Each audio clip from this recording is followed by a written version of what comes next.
So in this first video, we're going to look at how to make a basic dubstep bass line, which is a really straightforward thing to do in the ES2, provided you understand how LFOs can be used to make the sort of characteristic sort of bass wobble that we associate with dubstep. And that's going to involve using the router here in the middle of the ES2 to set up control of the filter section.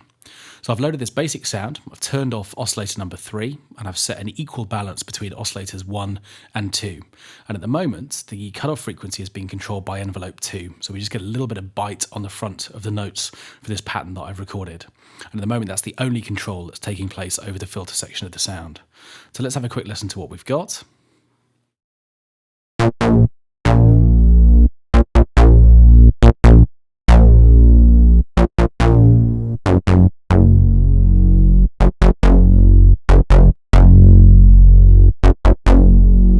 Okay, so this is just a basic bass line that I've recorded, and what we want to do is to get some of that sort of classic dubstep wobble into the sound, and the way that that's done is down here within the router.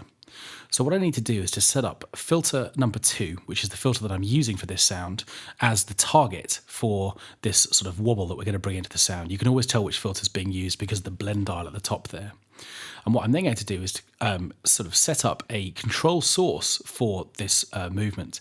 Now, I could use LFO number 1, but that's restricted to only being able to clock to a certain speed in hertz, whereas LFO 2 will allow me to synchronize the speed of wobble to the tempo of my track. You can see that indicated down here. So at the moment we're using this 1/4T, so triplet crotchet notes for this wobble. So I'm using LFO 2, and then this little green triangle allows me to select how much wobble I want on the sound, so how much the filter will open in time with LFO 2. So having set something basic here, what we can then do is to have a listen to it and see how that sounds in context.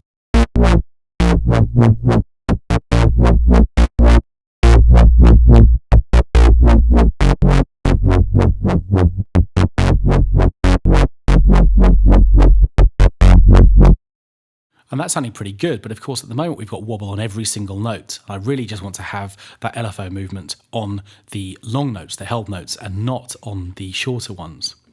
So the next thing for me to do is to drop this level back down to 0, and then I'm going to open up the automation mode within Logic just by pressing A.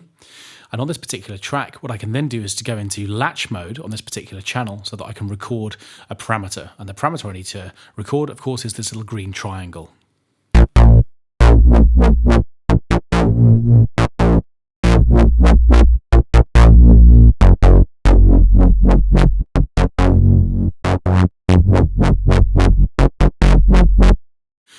And there you can hear it. So I've turned the triangle up where I've wanted the wobble to come through and dropped it somewhere towards 0 whenever I wanted it just to remain static. When I'm happy with that recording, I can then go into read mode. I'm now in a position to go through and either change that or run it with these drums.